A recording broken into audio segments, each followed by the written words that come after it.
안녕하세요. 오늘도 이어서 증기 배관과 응식수 배관에 대해서 살펴보도록 하겠습니다. 증기 공급 배관의 설치, 그, 증기 배관에 응식수가 많이 고이게 되면 워터마가 생길 수 있고, 또 실제 증기가 통과할 수 있는 이 단면적이 줄어드는 효과, 이런 문제가 생기고요. 또 증기 설비에서 응축수로 인해서 습증기가 그 건도가 낮아지면서 이제 열 전달 능력이라든지 이런 부분들에서 문제가 생길 수 있고요. 증기 배관을 설치할 때는 기본적으로 증기가 흐르는 방향 쪽으로 250분의 1 정도 그 내림 경사로 그 배관을 하도록 되어 있죠. 그래서 증기가 흐르는 방향과 응축수 흐르는 방향이 같이 돼야만 이제 응축수가 원활하게 빠질 수 있겠죠. 그래서 중간중간에 이제 응축수 빠질 수 있도록 그 트랩을, 증기 트랩을 설치하는데, 이제 승부배인 경우에는 약 30에서 50m 사이로 그 응축수 배출 트랩을 설치를 하고요. 이제 뭐 여건상 불가피하게 역부배가 되는 경우에는 80분의 1 구배로 하고, 대신에 이제 증기 흐르는 방향과 응축수 흐르는 방향이 반대로 되다 보면 응축수 배출이 원활히 되지 않을 수 있기 때문에 응축수 배출 트랩을, 증기 트랩을 15m 간격으로 좀 더 촘촘하게 설치하는 형태로 이렇게 배관을 해야 됩니다. 증기 공급 배관에 이제 트랩을 설치를 할 때는 이렇게 그 배관의 트랩 간격에 맞는 작은 배관으로 연결해서 설치를 하게 되면 미처 다 트랩 쪽으로 빠지지 못한 응축수들이 그대로 지나쳐 버릴 수 있기 때문에 아래 그린 것처럼, 아래 그린 것 같이 포켓을 설치를 해서 지나가던 응축수가 포켓에 일단 고이게 한 후 그 포켓에 있는 응축수를 트랩이 배출하도록 하는 게 가장 그 바람직한 방법이겠고요. 이 포켓의 사이즈도 보면 이제 나름대로 규정들이 좀 있어요. 이게 이제 쌓고 있던 자료인지 설계 기준에 있던 자료인지 모르겠는데 어쨌든 내용이 거의 비슷한 맥락이고요. 이렇게 뭐 광경에 따라서 조금씩 커지는데 보통 한 100 이상 그 정도 사이즈로 한다고 보시면 될 것 같고요. 뭐 작은 사이즈야 이제 100 이하는 같은 사이즈로 하면 될 거고요. 혹시라도 이렇게 이제 증기배관이 다운됐다가 다시 올라가는 경우에는 반드시 드레인 포켓을 설치를 해서 해줘야 되고요. 뭐 이렇게 간격이 작은 경우는 보통 티 써서 그 입선관 하부처럼 그렇게 처리를 해주면 되고, 증기 주관에서 가지관을 분기를 할 때는 반드시 상부에서 분기를 해서 해줘야 돼요. 밑에 부분이나 또 뭐 측면이나 이런 부분들은 응축수가 많을 경우에는 응축수가 증기랑 딸려서 그 가지배관 쪽으로 넘어갈 수 있기 때문에 상부에서만 해줘야 응축수 없이 순수한 증기만 가지관 쪽으로 나갈 수 있겠죠. 이제 상부에서 이제 분기해서 증기 설비에 연결을 할 때도 어쨌든 간에 이제 최종적으로 그 증기 배관 속에 있던 응축수를 처리할 수 있도록 다운시켜서 증기 트랩을 쓰고 측면에서 분기를 해서 그 증기 설비 들어가게 하면 주관이라든지 가지관에서 있던 응축수가 트랩을 통해서 완전히 이제 배출이 되고 순수한 증기만 증기 설비로 들어갈 수 있겠죠. 그 다음에 응축수 배관도 마찬가지예요. 어떤 증기 트랩에서 배출된 응축수를 응축수 주관에 회수할 때도 하부 쪽에 연결을 하게 되면 이 트랩 2차 측의 배관에 항상 응축수 주관에 응축수가 고이기 때문에 트랩의 그 작동 자체가 영향을 받을 수 있겠죠. 그래서 반드시 상부 쪽으로 넘길 수 있도록 하게 되면 그런 부분들의 영향을 최소화할 수 있기 때문에 응축수 배관도 상부에서 접속되도록 그렇게 하고요. 뭐 증기 트랩은 용도에 따라 적정한 사용을 해야 되겠죠. 뒷부분에 가서 트랩에서 좀 더 보고요. 배관은 통상적으로 이 동식 레드샤 대신에 이제 편식 레드샤를 사용하라고 그렇게 되어 있죠. 이게 동식 레드샤를 사용하게 되면 간격이 큰 부분 쪽에 응축수들이 좀 고일 수 있는 부분들이 있어서 편식 레드샤를 쓰면서 이제 하부로 수평을 해야 되겠죠. 하부로 수평을 해야만 응축수가 그대로 흐르던 방향으로 흘러서 갈 수 있도록 상부에서 간격을 줄이고 하부가 수평인 햄터 레드샤를 쓰고요. 스테레나도 수평으로 쓰는 거, 이렇게 하부로 쓰게 되면 그 걸름만 있는 부분을 하부로 쓰게 되면 여기 응축수가 고이기 때문에 응축수가 고이지 않도록 수평으로 그 스트레나 있는 부분이 옆으로 수평으로 가도록 그렇게 설치를 하라는 얘기고, 다음에는 저희가 현업에서 잘 안 되고 있는 부분 중에 하나인데, 증기배관에 에어벤트를 설치를 해야 한다. 증기배관의 뭐 관말이라든지, 여기뿐만 아니라 이제 열변기나 공조기 코일 쪽, 이렇게 그 증기 사용 설비 쪽에도 에어벤트를 반드시 좀 써줘야 되는데요. 증기배관에 무슨 에어벤트냐, 증기 자체가 기체인데, 이렇게 생각을 하는 경우도 많이 있는데, 증기는 물이에요, 물. 뭐 형상은 이제 물이 증발된 기체 형상이긴 하지만 그 증기라는 거는 물이고요. 공기는 공기죠, 공기. 산소, 질소 뭐 이렇게 되어 있는 공기. 그래서 두 개는 완전히 다른 물질이에요. 증기가 기체니까 에어 아니냐 이렇게 생각하시면 안 되고요.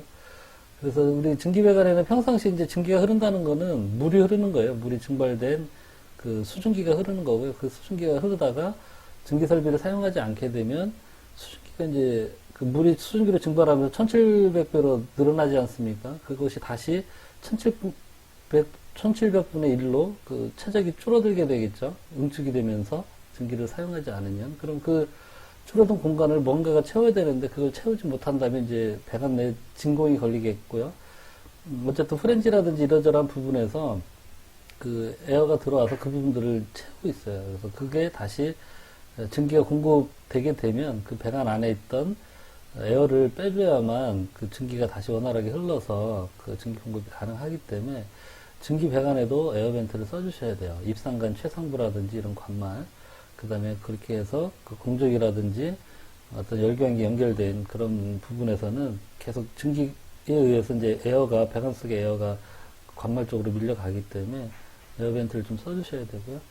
그 다음에 이제 증기 그 보일러의 출구에는 기수분리기를 설치한다. 뭐, 이 기수분리기는 보일러 업체들이 요즘은 대부분 다 같이 납품을 하기 때문에 뭐 빠지는 경우는 없습니다만 예전에 이제 간혹 보일러만 달랑 납품하고 기수분리기를 빠뜨려서 뭐 누가 하느냐 이런 것 때문에 이제 종종 그런 경우가 있었는데 어쨌든 보일러에서 뭐 캐리오버가 발생된다든지 어떤 그 운전 압력이 이렇게 좀 변하면서 습증기가 건도가 낮은 그런 그 습증기 형태로 그 보일러에서 나올 수가 있어요. 그러면 어쨌든 보일러 출구 쪽에서 바로 그런 그 응축수들, 수분들을 좀 제거할 수 있도록 이런 형태인데 지금 이거는 이제 횡령으로 생긴 그 기수분리기지만 요즘은 보통 이제 이렇게 수직형으로 되어 있는 제품을 많이 사용하죠. 뒤에서 이제 보실 건데 어쨌든 두 개 원리는 다 똑같습니다. 이 중간에 증기가 오면서 응축 습증기 속에 있던 수분이 부대칠 수 있는 이런 격판이 있어서 이 격판에서 수분들끼리 응축이 서로 뭉쳐서 사이즈가 커져서 그 무게에서 밑으로 떨어지도록 하는 이런 형태로 기수분리기가 다 거의 되어 있고요. 그다음 증기배관에 이제 압력계 설치할 때는 그 압력계 이제 증기배관에서 압력계 설치하는 그 분리되는 부분에 이제 조그마한 콕밸브라든지 차단밸브, 볼밸브 이런 거 하나 두죠. 그다음에 압력계 사이에 그 사이펀관, 돼지꼬리 얘기하는 거죠. 이렇게 동그랗게 되어 있는 그 사이펀관을 사용한다 이렇게 되어 있는데 이거는 이제 그 압력계가 대부분 저희 쓰는 게 이제 불호등관 안에 동관을 이용해서 이렇게 동관이 말려져 있는 형태로 해서 그 동관이 펴지고 줄어드는 거에 의해서 이렇게 압력을 잡는 그런 형태로 표시하는 형태로 된 압력계를 사용하다 보니까 어쨌든 고온의 증기가 그 작은 그 가는 그 구경의 그 불호등관 쪽으로 이제 들어갈 때 어떤 그 워터함마라든지 어떤 수격 현상에 의해서 영향을 받는다든지 또 뭐 증기 자체가 이제 워낙 온도가 높기 때문에 이제 그런 부분에서 압력계가 수명이 상당히 좀 짧아요. 증기 배관에 설치된 압력계들이 일반적으로 보면 물에 설치된 것보다는 수명이 짧아집니다. 나중에 뭐 이렇게 값이 틀어지고 이러는 것들이 상당히 좀 많아지거든요. 그래서 그런 게 이제 그런 원인들인데 어쨌든 사이펀관을 쓰면 그 사이펀관 안에서 그 증기가 응축이 돼서 물이 이제 채워지는 거죠. 사이펀관이니까 하부 쪽에 물이 채워지기 때문에 증기가 직접적으로 압력계 쪽으로 넘어간다든지 아니면 압력이 치는 걸 한번 조금 더 이렇게 완충시켜줄 수 있는 그런 역할을 하기 때문에 이제 사이펀관을 쓰라고 하는 거고요. 그래서 사이펀관을 사용할 때는, 설치할 때는 당연히 이제 보온을 해서는 안 되겠죠. 일반적으로 뭐 보온은 다들 안 하고 계시지만. 다음은 이제 증기배관의 그 광경을 선정하는 방법인데요. 그 유수기에 의한 선정 방법이 있고 압력 강화에 의한 선정 방법이 있는데 현업에서는 대부분 유수기에 의한 선정 방법을 사용하고 있어요. 유수기에 의한 선정 방법이 표로 돼 있어서 그 광경 선정하기도 굉장히 간단하고 뭐 실질적으로 큰 무리가 없어서 유수기에서 하고 있는데 증기의 속도는 배관에서 보통 20에서 40m/s의 범위에서 유지하는 게 바람직하다라고 하고 보통은 이제 25m/s 정도로 이제 선정을 하고 있어요. 25m/s라는 속도도 굉장히 빠른 거죠.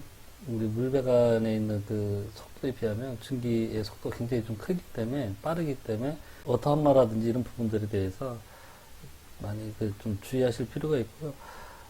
이 증기 공급배관 내의 그 적정한 유속이 송구배냐, 역구배냐, 상향 그 입상관이냐에 따라서 관경마다 그 적정한 유속들이 있는데 일반적으로 이제 관경이 커지면 유속이 조금 커져도 좀 그 커지는 형태는 이제 그렇게 기준들이 되어 있고요. 이런 내용들 이제 참고로 보시면 되고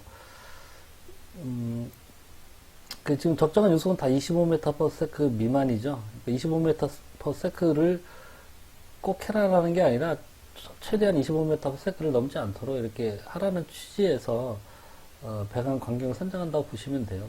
뭐 다 25m/s가 적정하니까 다 그렇게 맞추라는 그런 취지가 아니라는 걸 이해하시면 되고 이제 뒤에 보면 이렇게 그 증기 속도에 따른 관지름 선정표 뭐 이런 것들이 있어요. 그래서 뭐 예를 들자면 이제 증기 공급 압력이 2kg로 이제 2kg로 그 공급이 되고 있고 그때 공급해야 되는 증기 양이 이제 시간당 1000kg의 증기를 공급해야 되는 상황이면 관경을 어떻게 선정해야 되느냐 25m/s를 기준으로 해서 이런 표를 보면서 이제 바로 보시죠. 이 표가 그 스케줄 80이 있고 스케줄 40이 있어요. 이제 거기에 그 압력에 따라서 이 속도 그렇게 이제 그 압력과 속도에 따라 되어 있고요. 속도에 15m/s냐, 25냐, 40이냐 이렇게 되어 있고요. 뭐 선정하기 나름이죠. 15m/s 기준으로 살 수도 있고 하지만 어쨌든 통상적으로 이제 15m/s 하게 되면 자꾸 이제 관경이 커지니까 25m/s 정도까지는 그 허용해주는 형태로 해서 25m/s 기준으로 이제 저희가 관경 선정을 하고 또 뭐 공장이라든지 압력이 좀 높다든지 아니면 관경 자체가 좀 많이 크다든지 그래도 충분히 뭐 음식수 배출하는 그 것들을 잘 조치를 해서 우리는 40m/s 또는 뭐 한 35m/s 이렇게 보겠다라고 하면 또 그런 내용들을 참고해서 선정을 하면 되고요. 좀 전에 이제 2kg로 1000kg의 그 증기를 보낸다라고 하면 80일 때가 보니까 25 그 m/s일 때가 656이고 100이 1215kg이니까 1000이면 이제 경계에 걸리니까 좀 큰 사이즈인 그 100mm로 그 증기배관의 관경을 선정하면 된다. 이렇게 이제 이용을 하시면 되는 거고요. 뭐 예를 들어서 이제 그 1000이 아니라 한 750이다. 또는 뭐 한 700 정도 된다라고 하면 이 표를 보면 이제 80mm가 25m/s일 때가 656까지니까 굳이 뭐 700이나 750이라고 해서 100mm를 선정할 필요는 없겠죠.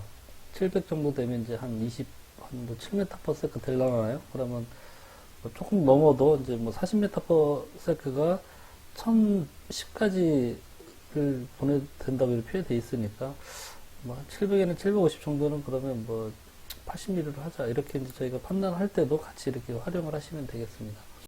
저희가 쓰는 10kg 배관에서는 일반적으로 그 스케줄 뭐 40이나 80까지는 가지 않으니까 그 스케줄 40짜리 이거 기준으로 해서 관경 선정을 하시면 되시겠죠. 이 표가 지금 설계공학 편람에 나와 있는 대한설계공학에서 그 작성했던 거기에 나와 있는 내용인데 이 내용이 그 미국의 아슐에 있는 내용을 번역을 한 걸로 제가 이제 그렇게 알고 있는데 어쨌든 우리 이제 그 건축 설비 쪽에 보면 그 국가건설기준센터의 이게 이제 국토해양부에서 그 운영하는 거죠.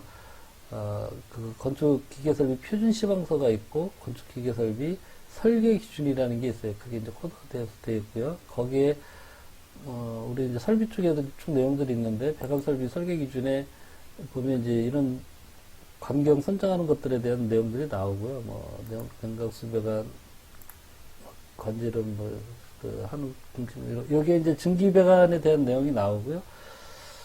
여기에는 표가 따로 없어요. 그래서 제가 설비공학 편람에 있는 내용을 갖다 놓은 건데, 여기도 보면 이제 접증기관 배관 선정은 설비공학교 편람에 그 표를 이제 하도록 그렇게 되어 있어서 그 표를 제가 이제 갖다 놨습니다. 그렇게 되어 있죠.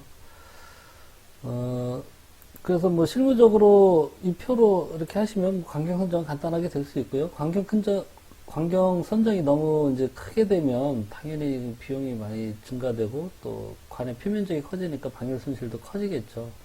또 방열 손실이 커지면 그 안에서 음식수도 많이 발생되고, 그래서 뭐 무조건 크게 한다고 해서 이제 다 좋은 건 아니고요. 적정하게 이제 선정을 하되, 소음이라든지 침시, 워터암마 뭐 이런 부분들에 대해서 좀 고려를 해서 좀 하라는 얘기고, 그리고 뭐 동시 사용률이라든지 그 맨 처음에 장비 가동할 때 전체적으로 풀로 가동시키느냐 아니면 단계적으로 가동해도 되느냐, 그런저런 상황들을 종합적으로 고려를 해서 관경 선정을 좀 하셔야 되겠죠. 대부분의 문제가 이제 그 풀바가 걸릴 때가 이제 문제가 생기기 때문에 그 장비의 동시 사용률이라는 게 이 물배관이나 증기배관에서 그 관경 선정할 때는 좀 고려하실 필요는 좀 있어요. 어쨌든 40m/s 이상이 되면 증기 속에 있는 그 수분이나 이런 부분들로 인해서 소음도 커지고 침식이 좀 특히 이제 문제가 좀 많이 되죠. 증기배관의 이제 신축을 좀 고려를 많이 해야 되는데, 그 온도 변화가 굉장히 크죠. 100도 가까이 이렇게 벌어지기 때문에 증기를 사용할 때와 사용하지 않을 때, 그래서 배관 자체의 그 신축 획득량이 굉장히 좀 커서 증기배관을 이제 가대 위에 지하철물 위에 설치할 때는 대부분 슬라이딩이 가능한 그 가이드 슈를 사용해서 이제 저희가 지금 설치를 하고 있고요. 이 가이드 슈를 이제 설치를 할 때 제가 예전에 그 공장 공사할 때 직선 구간이 한 100몇 메타, 이제 100m가 넘었어요. 한 150m 좀 안 됐었나 그랬는데, 중간에 익스펜션 조인트를 이렇게 몇 개를 써주고 하고 그 사이사이에 이제 슈를 써주고 중간에 또 앙카 고정하고 했는데, 이 앙카나 이런 것들 고정이 정확히 되지 않고 또 그런 신축 팽창량이나 이런 부분들에 대한 계산들이 제대로 안 되면 어떤 문제가 생기냐면, 그 가이드 슈가 보통 길이가 뭐 20cm 정도? 보통 최소 그 정도는 보통 되죠. 20cm 정도 되는데, 그걸 이제 찬넬 위에다 이제 얹어놨었죠. 신축 팽창을 하면서 그 가이드 슈가 그 찬넬을 벗어나서 뚝 떨어져 버렸어요. 그 정도로 그 증기배관에서는 신축 팽창이 굉장히 많이 발생을 하기 때문에 앙카 포인트 정확하게 잘 고정을 해주고, 거기에 따라서 익스펜션 조인트를 적정한 간격으로 잘 설치를 좀 해줘야 되고요. 만약에 간격이 이제 뭐 작다고 하면, 행가 같은 경우 설치하면 뭐 사실은 행가는 그런 가이드처럼 이제 자유롭게 놓을 수 있는 그런 그 상황이기 때문에, 뭐 굳이 증기배관이라고 해서 무조건 다 100% 가이드슈 써갖고 작은 거나 큰 사이즈나 그렇게 하려고 할 필요는 제가 볼 때는 없는 것 같아요. 작은 사이즈는 차라리 앙카 포인트만 정확하게 그 가대로 해서 산발이 돼서 고정을 해주고, 나머지 것들은 뭐 억지로 그냥 그 가이드슈를 다 대주려고 하는 것보다는 그냥 행가로 해서 자유롭게 하는 것들이 오히려 배관 신축 팽창 하는 데는 뭐 큰 무리가 없다고 저는 그렇게 개인적으로 생각은 하고 있습니다. 이 같은 경우 익스펜션 조인트에서 또 그 새는 경우도 많아서 루프형으로, 저도 이제 가급적이면 루프형으로 그냥 그 엘보 이용해서 그렇게 이제 하려고 좀 많이 하고 있는데, 어쨌든 이 관의 신축 팽창 보완 공식은 공조배관 쪽에, 물배관 쪽에 있던 내용하고 같아요. 저기 그 전체적인 배관 길이에다가 그 배관마다의 그 선팽창 개수가 있죠. 지금 이제 저희는 흑강간 쓰니까 이 강간에 대한 내용, 1.0989 곱하기 10의 마이너스 5승 요거를 이제 대입하면 되고요. 델타 T는 이제 온도 변화니까 증기의 사용 압력, 뭐 3kg면 3kg에 해당하는 그 온도를 넣어주면 되겠고, 5kg면 5kg에 해당하는 그 온도하고, 평상시 실내 온도, 겨울철 기준으로 보면 되겠죠. 뭐 기계실의 겨울철에 뭐 영하까지는 안 떨어지겠죠. 뭐 한 5도까지는 떨어질 수 있다. 아니면 뭐 10도까지 될 거다. 이렇게 해서 이제 그 온도 차로 해서 넣으면 되고요. 저렇게 해서 보면 보통 뭐 10cm 정도는 웬만한 길이에서 이제 직선 기간이 길어지면 이제 나오기 때문에 신축 팽창량을 계산을 해서 그 신축 팽창량을 벗어나지 않도록 그 간격 이내마다 익스펜션 조인트를 설치를 해야 되겠죠. 그래서 익스펜션도 보면은 뭐, 그, 신축 팽창량 최대 길이가 5cm짜리 있고, 뭐 10cm짜리 있고, 단식이냐 복식이냐에 따라서, 그것들이 있기 때문에, 여기 신축 팽창량을 벗어나지 않는 그 길이 내에 익스펜션 조인트가 하나씩 들어가도록 그렇게 하면 되고요. 관례적으로 이제 계산하기가 좀 어려우면 우리 일반적인 건물에서 사용하는 그 증기 사용 온도에 따라서 이렇게 돼 있잖아요. 그래서 보통 우리가 쓰는 게 2, 3kg면 이 100에서 149도씨 이 안에 들어가요. 그렇게 익스펜션 조인트에서 배관이 양쪽에서 들어갈 수 있도록 양쪽에서 신축 팽창을 받을 수 있도록 되어 있는 게 이제 복식이고요. 단식은 한쪽은 익스펜션 조인트에 이제 고정이 되어 있고 한쪽만 신축 팽창이 가능하도록 하니까 당연히 단식은 복식에 비해서 신축 팽창량이 절반 정도 일반적으로 그렇게 되어 있고요. 그래서 그 복식인 경우에는 30m/s 이내 정도에 써주면 우리가 일반적인 건물에 사용하는 증기 온도에서는 그 신축 팽창량을 강간을 사용할 때는 다 받아줄 수 있다라 이제 그런 형태로 이렇게 되어 있다고 보시면 됩니다. 다음은 이제 기수분리기인데 기수분리기가 아까 말씀드린 대로 증기가 습증기가 들어오는 입구에서 그 출구 쪽으로 나가기 전에 이런 격판이 있고요. 격판에 부대서 그 물은 밑으로 무거워서 떨어져서 밑에 이제 트랩을 하나 달아야 되겠죠. 트랩 달아서 응식수는 배출하고 증기만 이 격판을 거쳐서 뒤로 해서 이제 이렇게 나가도록 이렇게 되어 있고 이 부분은 이제 에어벤트를 쓸 수 있도록 이렇게 설치는 되어 있는데 또 이제 보일러 출구 쪽에 달리는 그 기수분리기에는 에어벤트는 안 쓰는 것 같아요. 저도 지금 현장에서도 안 썼는데 근데 뭐 보통 보면 이제 이 기수분리기에 그 에어벤트를 설치할 수 있도록 플러그가 하나 좀 설치는 되어 있고요. 밑에는 응축수 당연히 연결을 트랩은 반드시 좀 해줘야 되고요. 이제 물에 습증기가 그 공급이 되게 되면 열경기 표면에 물로 인해서 전열 경계면이 생겨요. 일종의 이제 코팅 효과 같은 게 돼서 순수한 증기가 그 열매체하고 그 2차측 유체하고 열 전달하는 걸 이제 방해하는 그런 부분들도 되고 또 뭐 습증기가 가게 되면 어쨌든 뭐 침식이라든지 부식, 뭐 소음 그런 거 뭐 계속 얘기했던 이제 그런 내용들이 이제 심해지고요. 뭐 특히 이제 오타마가 공급 초기에 이제 굉장히 심하게 해서 그런 문제가 되는 경우가 많죠. 그래서 기수분리기는 일단은 이제 보일러 출구 측에 보일러에서 캐리오버나 이런 걸로 해서 순간적으로 나가는 그 응축수를 일단은 뭐 1차적으로 걸러주도록 보일러 출구 쪽에 설치하고 그 다음에 감압 밸브나 컨트롤 밸브 이런 게 이런 데는 응축수 같이 가게 되면 그 밸브 자체 작동에도 이제 영향을 주고 침식이나 이런 부분도 특히 이제 문제가 돼서 그 감압 밸브 전단에 이렇게 써주라고 하고요. 우리가 이제 보일러 출구 측에 보통 기수분리기가 있고 기수분리기 지나고 나서 이제 증기했다 전후에 그 근처에 보통 감압 밸브 메인 감압 밸브가 많이 설치가 되기 때문에 그 보일러하고 증기했다까지 거리가 그렇게 멀지 않으면 보통은 이제 그 증기했다 전후에 있는 그 감압변에서는 보통 기수분리기를 설치하지 않는 경우가 좀 많이 있긴 하고요. 만약에 이제 보일러에서부터 증기했다까지 거리가 좀 많이 멀어진다. 건물 규모나 기계실 규모가 커서 그런 경우에는 또 중간에 응축수가 많이 생기니까 기수분리기를 좀 둬야 되겠죠. 그 다음에 또 했다해서 그 보일러나 이런 데까지 가는 거리가 좀 길어진다든지 이러면 또 그런 부분에서도 또 하나 써주면 좋겠죠.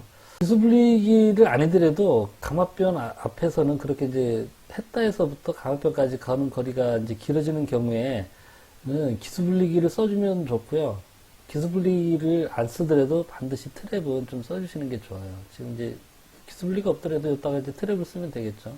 포켓 달아서 트랩을 써주게 되면 어쨌든 감압밸브 앞에서 그 응축수를 빼주고 이 감압밸브 다음에는 대부분 보면 뭐 설비가 있잖아요. 공조기, 가습기에 연결된다든지 증기코일이나 뭐 대부분 이제 감압밸브가 그 증기 사용 설비 전단에 쓰기 때문에 이 앞에서 이제 응축수를 이렇게 확실하게 트랩은 기본적으로 써줘야 되고요. 기수분리기까지 써주면 더 좋겠죠. 완벽하게 이렇게 해서 응축수를 빼주게 되면 뭐 이 증기 감압 밸브뿐만 아니라 뒤에 있는 증기 설비 자체에도 이제 좋은 영향을 주니까 현업에서는 이제 비용적인 문제 때문에 이런 부분들을 좀 빼놓는 경우가 좀 종종 많이 있는데 가급 좀 써주는 게 좋다. 그렇게 말씀드리고요. 진공 해소 장치, 이것도 현업에서 좀 잘 안 되는 부분이죠. 진공 브레이커 원리가 그냥 간단해요. 이렇게 이제 증기가 들어오는 부분이 있고요. 이 부분이 증기가 들어올 때는 이 볼이 있어서 이 안에 이제 볼이 있는 거죠. 볼이 막고 있어서 이제 증기가 배출이 안 되다가 증기 사용 설비가 이제 증기가 그 공급이 안 돼서 증기가 식어요. 식으면 증기가 줄어들면서 뒤쪽에서 진공이 걸리겠죠. 진공이 걸릴 때 볼이 이렇게 들려져서 공기가 이렇게 빨려서 이 배관이나 설비 안으로 들어오도록 이렇게 이제 볼이 들어있는 타입으로 되어 있는 거고, 실제 모양도 이제 이렇게 생겼고요. 그래서 어쨌든 이렇게 그 증기 설비가 증기가 공급되다가 이제 중단이 됐을 때 이 진공 그 브레이커가 설치가 되어 있지 않으면 이제 열교환기에 이제 증기가 공급돼서 2차 측 유체를 가열해서 이렇게 이제 보내줘요. 그리고 이제 증기는 응축수가 돼서 이렇게 배출이 되는데, 여기 이제 온도가 올라갔어요. 온도를 이 온도 조절기를 달아서 이제 증기 밸브를 제어를 하는데, 온도가 뭐 자기 필요한 그 공급 온도까지 올라가서 이 제어 밸브가 닫혀요. 제어 밸브가 닫히게 되면, 제로로 닫히게 되면, 100% 닫히게 되면 이 안에 있는 게 이제 순간적으로 응축이 되죠. 증기가 응축이 되면서 1700분의 1로 줄어드니까, 여기에 뭔가가 공기가 그 1700분의 1로 줄어든 그 공간 안에 공기가 들어오지 않으면 진공이 그대로 걸려버리죠. 그래서 응축수가 배출이 안 돼요. 응축수가 배출이 안 돼서 그 안에 있는 증기가, 응축수가 가득 차 있다가 다시 온도가 이제 떨어졌겠죠. 그럼 다시 밸브가 열리게 되면 그때 그 응축수로 인해서 워터마가 생긴다든지 아니면 그때 순간적으로 온도 헌팅이 많이 생기겠죠. 그 증기가 바로 들어오지 못하고 이 응축수로 인해서 문제가 그 열교환 능력이 이제 순간적으로 떨어지니까. 그래서 이런 그 제어 밸브 2차 측에 진공 해소 장치를 써줘야 돼요. 진공 브레이커를. 진공 브레이커를 써줘야만 제어 밸브가 100% 닫혔을 때 이 안에 진공이 안 걸리고 증기가 응축이 될 때 공기가 들어와서 응축수는 100% 이제 빠져서 여기는 공기가 차 있는 거죠. 그 상태에서 바로 증기가 들어왔을 때 증기가 이제 밀고 들어갈 수 있도록. 이게 이건 세렌투브 형태의 그림은 그렇지만 제일 큰 문제가 이제 공조기의 증기 코일이에요. 공조기의 그 난방 코일이 증기를 이용해서 난방을 하는 증기 코일로 되어 있는 경우에 겨울철에 공조기에 동파나는 것 중에 상당 부분은 이 진공 브레이커를 써주지 않아서 증기 코일이 터졌다고 저는 그렇게 봐요. 공조기 이제 가동할 때 앞에서 이제 공기조화기 편에서도 제가 설명을 드렸지만, 공기조화기 그 코일에 이제 공기가 흐르고 증기가 흐르고 할 때 이제 외기가 들어오는 이제 그런 그 조건인데, 뭐 공급하는 그 2차 측의 공기 온도가 뭐 설정된 온도에 올라갔어요. 그래서 그때 그 증기 공급 밸브가 닫히게 되면 순간적으로 이 안에서 순간적으로 응축소가 생기고 외기가 지나가면 바로 그 응축소에서 코일이 동파가 돼버리죠. 그래서 겨울철에는 이제 공기조화기의 증기 코일은 토출되는 공기의 온도가 그 설정된 온도가 되더라도 외기가 들어오는 조건이라면은 100% 닫히게 하시면 안 돼요. 100% 닫히게 하면 순간적으로 바로 진공이 걸리면서 응축수가 생겨서 동파가 날 수밖에 없는 그런 구조고요. 그때 그 증기 코일에는 어쨌든 그런 상황들이 불시에 생길 수도 있기 때문에 반드시 공기조화기의 증기 코일에는 진공 해소 장치를 달아주셔야 돼요. 이제 보일러도 마찬가지예요. 보일러가 가동될 때는 수위가 이제 지금 요만큼 되어 있는 거죠. 수명계 지금 이렇게 이제 되어 있는데, 그 보일러가 정지를 했는데, 보일러에도 이제 진공 브레이커가 설치되지 않으면 그 응축수 탱크에 있는 물을 빨아당긴 거예요. 보일러 내에 진공이 걸려서. 그래서 만수 상태로 이렇게 가버렸죠. 이 상태에서 이제 보일러가 다시 가동이 되면 어떻게 되겠어요? 증기가 생기면서 가득 오버플로 수준까지 차 있는 이 물들이 이제 그 캐리오버가 생겨서 뭐 넘쳐서 이제 저쪽으로 그 토출 부분으로 배관으로 넘어가겠죠. 그래서 뭐 보일러가 이렇게 이제 진공이 걸려서 압계가 되지 않더라도 이렇게 짜부러들지는 않더라도 이렇게 이제 수위가 보일러 자체적으로도 변할 수 있는 그런 상황들이 생겨요. 그래서 보일러에도 반드시 써줘야 되고요. 이건 그 보일러 업체에서부터가 이 진공 브레이커에 대한 개념들이 그렇게 확실하지 않은 것 같아요. 진공 브레이커가. 했다에도 하나 써주셔야 되고요, 기본적으로. 했다는 이제 모든 배관에 다 엮여져 있으니까 했다에도 하나 써주셔야 되고, 증기 사용 설비마다 써주셔야 되고, 그 다음에 이제 했다에서 그 사용 설비까지 가는 그 배관들이 좀 길어지면, 그 메인 배관, 뭐 입상관 끝에는 최소한 하나씩은 써주셔야 되겠죠. 요거는 이제 그 증기용 에어벤트예요. 증기용 에어벤트는 이제 국솥이 스팀 국솥이에요. 그러면 스팀 국솥이고 안에 이제 물을 끓이는 거고 그 국솥 표면에 이제 증기가 들어가서 가열을 해주고 이제 옥수수 빠지게 돼 있는데 이것도 똑같죠. 이쪽에 이제 뭐 제어 밸브나 이런 게 있겠죠. 그 제어 밸브가 닫히면 안에가 응축수가 가득 고이고 그리고 여기에 이제 에어벤트를 진공 브레이커를 써주지 않더라도 진공 브레이커를 쓰면 이제 진공 브레이커에서 당연히 이제 공기가 들어갈 테고요. 진공 브레이커를 써주지 않더라도 어디선가 배관 후렌지라든지 이런 부분들에서 공기들이 이제 빨려 들어가게 돼요. 뭐 유니온이라든지 이런 데서 그 후렌지나 이런 데서 이렇게 공기들이 빨려 들어가게 돼서 채우고 있다가 다시 스팀이 공급되면 뭐 이쪽 그 반대편 부분에는 공기가 이제 쌓이는 거죠. 아까도 말씀드렸다시피 공기는 공기예요. 스팀이 아니에요. 열량이 없는 거죠. 물론 이제 열은 전달은 뭐 계속 이렇게 하고 있으면 이제 이 증기에서 열은 전달이 돼서 공기는 뜨거워지겠지만 이 공기가 뭐 100도, 뭐 150도 이렇게 올라가지는 않겠죠. 스팀은 그렇게 공급이 되더라도. 그래서 이쪽은 열이 제대로 가열이 안 되는 거죠.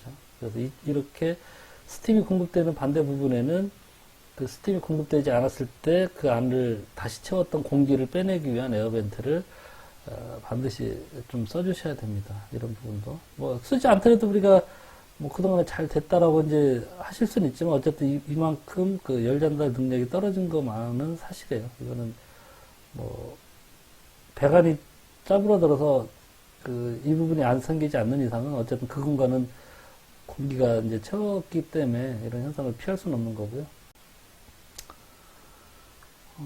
뭐 이런 부분들도 마찬가지입니다. 그래서 증기가 공급되고 응축소 빠지는 그런 그 상황에 맞춰서 보시면 그 에어벤트 설치 위치를 잡으시면 되고 에어벤트는 안에가 대부분 이렇게 그 바이메탈이 들어가 있는 구조예요.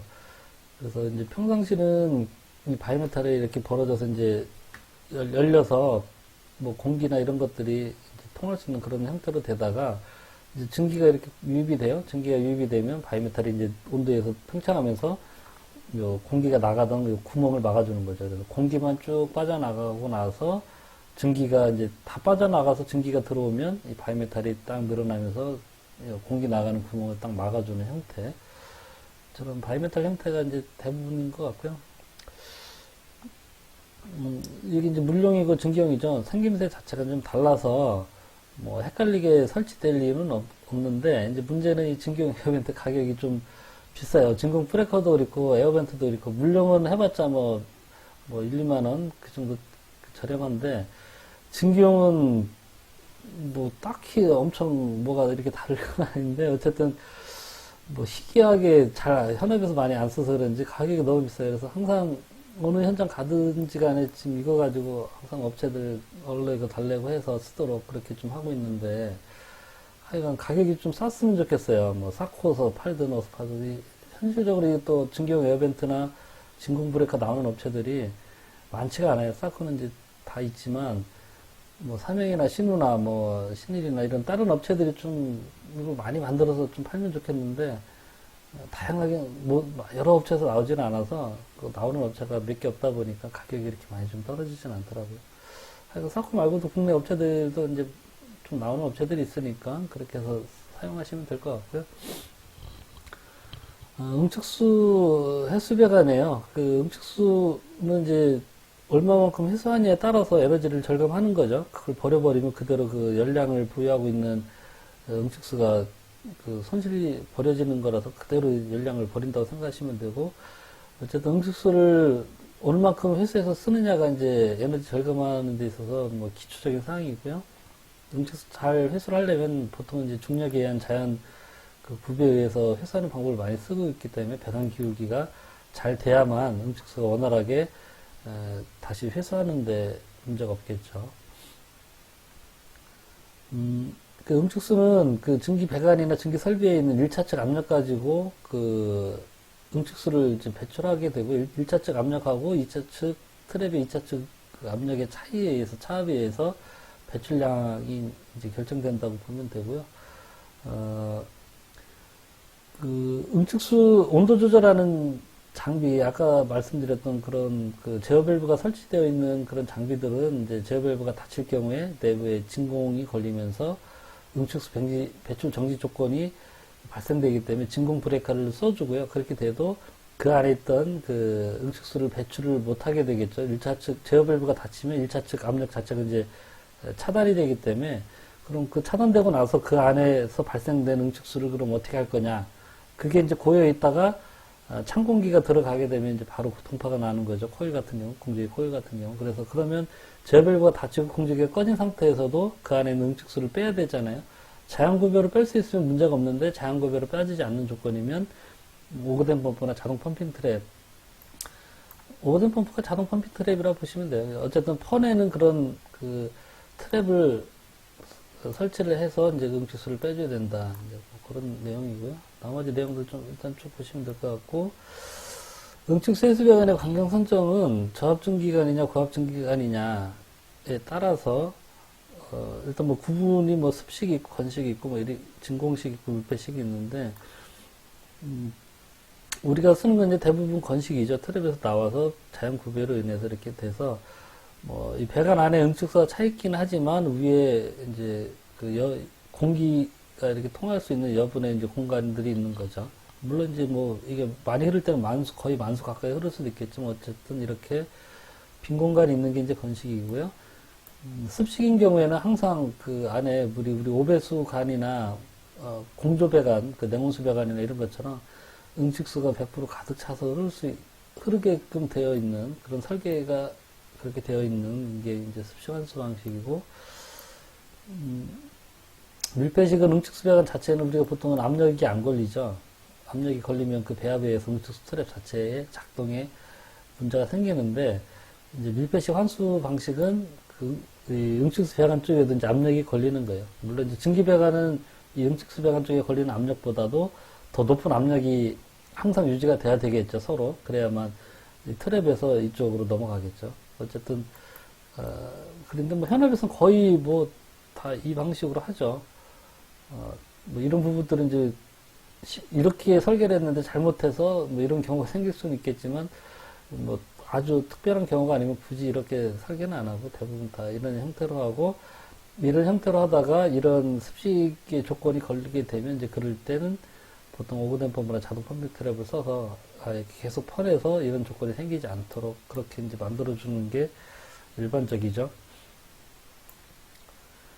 응축수 배관 선정 시에는 보일러로부터 이제 가장 멀리 떨어진 증기 사용 설비까지 배관 길이를 이제 기준으로 해서 그 관경별 허용 압력 손실값을 표에 의해서 이제 표에서 이제 구하도록 그렇게 되어 있고요. 일반적으로 총 압력 강화가 증기 공급 압력의 2분의 1, 공급하는 압력의 2분의 1 이상을 넘지 않도록 그렇게 이제 압력 강화의 그 값을 기준으로 이제 설정을 하고, 그 설계 시에는 보통 이제 한 3분의 1 정도 기준으로 적용을 하고 있는데, 이 내용이 이제 보면, 그 수식으로는 이제 직관 그 메타당 압력 손실값을 이제 전체적으로 허용되는 압력 손실값, 이 표에 있는 내용, 예를 들자면, 보일러 사용 압력이 3kg다. 그러면 그 허용 압력 손실 값은 이제 1kg 정도 그렇게 본다는 거죠. 3분의 1이죠. 3kg에서 이제 1kg 정도, 그러니까 그 값을 이제 여기 넣어주란 얘기고, 보일러부터 가장 그 먼 증기 설비까지의 그 길이, 보일러부터 길이가 뭐 100m냐 200m냐 거기에 이제 거기에다가 그다음에 이제 그 배관에 설치된 각종 밸브나 부속류에 의해서 발생되는 그 저항값을 넣어주는 건데, 이제 저압전기관일 때는 직관 길이의 10%에서 20% 정도 봐준다는 의미죠. 요 0.1이나 0.2라는 게. 그리고 고압전기인 경우에는 0.5에서 1.0. 우리가 이제 보통 사용하는 게 뭐 다 1kg 사이니까 고압전기라고 봐서 0.5 정도 봐주면 되겠죠. 뭐 만약에 또 굉장히 복잡하고 뭐 이래서 꾸불꾸불 배관이 뭐 이렇고 밸브도 굉장히 많이 설치되고 뭐 강압 밸브도 뭐 1단, 2단 강압하고 이런 경우면 뭐 100% 그러니까 이제 직관이 100m면 부속이나 밸브에서 발생되는 것도 100m에서 밑에는 200m 해주라는 얘기고 뭐 그렇지 않다면 일반적인 경우라면 0.5, 50% 정도 봐주면 되겠죠. 직관이 100m면 부속에서는 한 50m 발생되는 걸로 해서 밑에를 이제 150m 이렇게 해주면 된다는 그런 그 맥락입니다. 그래서 이제 그 압력 값을 직관 길이당 그 허용 압력 손실 값을 이제 구하면 그게 이제 거기에 따라서 메타당 뭐 28 파스칼이냐 뭐 18 파스칼이냐 그 앞에서 구한 그 값에 의해서 관경별로 그 응축수 허용된 응축수의 그 양이 이제 나와 있는 거예요. 그래서 우리가 보통 쓰는 게 이제 건식이니까 건식 이제 수평관에서 건식의 뭐 압력 강화가 7메타당 7파스칼이다라고 하면 40mm 같은 경우에는 94kg의 응축수를 시간당 94kg의 응축수를 보낼 수 있다. 그렇게 이제 하면 되고 이 응축수의 양은 앞에서 나왔지만 이제 증기 사용량으로 이제 보면 되겠죠. 증기 사용한 만큼 그대로 응축수가 이제 100% 나오는 조건으로 이제 설계를 하면 되겠죠. 뭐 증기 공급량보다 응축수 양이 많아지진 않겠죠. 그래서 이렇게 이제 허용 그 압력 강화에 따른 양이 있고요. 이제 건식에 따라서 표에서 찾으시면 되고, 고압증기관의 응축수 환수량, 뭐, 이제 요거는 이제 저압증기고요. 고압증기 응축수 환수량에서 이제 표 마찬가지 그런 맥락으로 되어 있고, 이제 여기에는 이제 경사도가 좀 있어요. 이 경사도 부배가 이제, 더 많이 잡으면 잡을수록 응축수 배출이 원활하죠. 그래서 뭐 같은 규격일 때도 보면 그 응축수 배관의 그 경사도가 높으면 높을수록 그 응축수 배출량이 좀 많아지니까 만약에 이제 간격을 좀 짜릿하게 하려면 이 구별을 잘 맞춰서 이렇게 해주면 되겠죠. 그래서 뭐 하여간 여기에 이제 그런 표들이 있으니까 이걸 참조해서 이렇게 하시면 될 것 같고요. 그다음 이제 재증발 증기와 그 프레시 뱃살인데 응축수 배관 안에서는 보통 그 파운드가 낮아지게 돼서 증발하기 쉬운 조건이 형성이 돼서 그 응축수 트랩을 통과한 응축수가 응축수 배관 내에서 다시 그 증발을 하는 재증발 증기가 발생을 많이 일상적으로 돼 일상적으로 어쩌다 되는 게 아니라 이제 이거는 뭐냐면 그 응축수 트랩의 1차측은 이제 증기 공급 압력이 있잖아요. 뭐 1kg든 2kg든 뭐 또는 가습이라 하더라도 뭐 0.25나 0.35kg 이 정도의 그 압력이 걸려 있다가 응축수 트랩을 통과하고 나서는 뒤에는 우리가 이제 건식으로 보통 그 배관들을 많이 하기 때문에 이제 밀폐식이어서 응축수 배관에 압력이 걸리면 조금 다른 얘기지만 저희가 하는 거의 모든 건물은 대부분 응축수 배관이 건식으로 앞서 이제 설명드린 건식으로 되어 있기 때문에 대기압에 가까운 수준으로 떨어지게 되죠. 뭐 대기압보다는 살짝 높겠죠. 안에가 재증발 증기나 이런 것 때문에 조금 압이 살짝 걸리긴 하지만 어쨌든 앞에는 압이 걸리다가 뒤에 가서 갑자기 이제 압이 뚝 떨어지기 때문에 거기서 이 증발이 좀 쉽게 될 수 있는 그런 조건이 생겨요. 이제 이런 거는 우리가 뭐 그런 거 하잖아요. 에베레스트 산에처럼 이렇게 몇천 미터 높은 데 올라가면은 물이 100도 이하에서 끓잖아요. 우리 대기압이 이런 평지에서는 100도에서 물이 끓지만 높은 데 올라가면 압력이 대기압이 낮아져서 100도가 아닌 그보다 낮은 온도에서도 물이 끓잖아요. 그거랑 이제 똑같은 맥락이죠.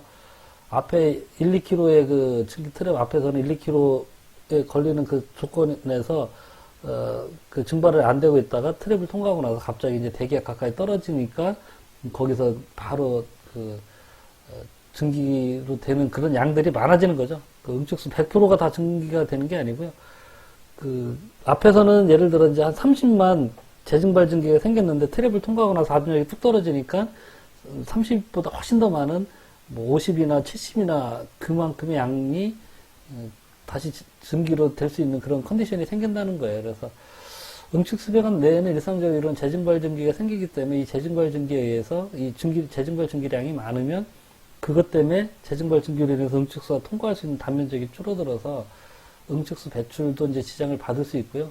어쨌든 또 이 응축수 그 배관 안에 있는 재증발 증기 자체가 또 증기이기 때문에 그거를 어떻게 활용을 하느냐가 그 에너지 절감에 또 관건이죠. 그래서 대부분 저희들 보면 뭐 음식수 탱크에서 이제 통기관 하나 연결해서 그 드라이 에어리 쪽으로 해놓다 보면 이 재증발증기가 계속해서 하루 종일 나오는 그런 경우가 많죠. 그것 때문에 항상 이제 또 많이 지적을 당하죠. 왜 저렇게 증기가 계속 나오느냐. 이제 우리는 그냥 음식수 탱크에 통기관이라고 써놨는데 나중에 통기관이 아니라 보니까 계속해서 그 안에서 그 응식수병 안에서 생긴 이 재증발증기를 버리게 되는 그런 상황들이 생겨서 뭐 그것 때문에 잔소리를 몇 번 듣다 보면 보일러 연도에다 그걸 또 꽂아놔서 보일러 쪽에서 또 뭐 계속 그건 어쨌든 옥상으로 나가니까 뭐 이게 연기인지 재증발증기인지 잘 모르는 상황이죠. 그래서 옥상에서 이제 하얗게 하니까 보일러가 돌아가고 있구나라고 하지만 실제로 이제 또 그 응식수 탱크에 있는 재증발증기 연도 통해서 나가는 그런 경우가 많았고 그렇게 연도에다가 응식수 탱크에 그 통기관을 꽂아놓으면 안 돼요. 이 재증발증기 때문에 연도 안에가 항상 물이 잘잘잘잘 흐르는 그런 상황이 돼서 기계실에서 연도 흐른지나 이런 부분에서 물이 질질질 새는 그런 경우가 허다하죠. 그게 또 결국은 또 보일러 쪽으로 잘못해서 보일러 안으로 들어가게 되면 보일러 안에 있는 연관이나 이런 부분들에 뭐 당연히 부식이나 이런 문제도 생길 수가 있고요.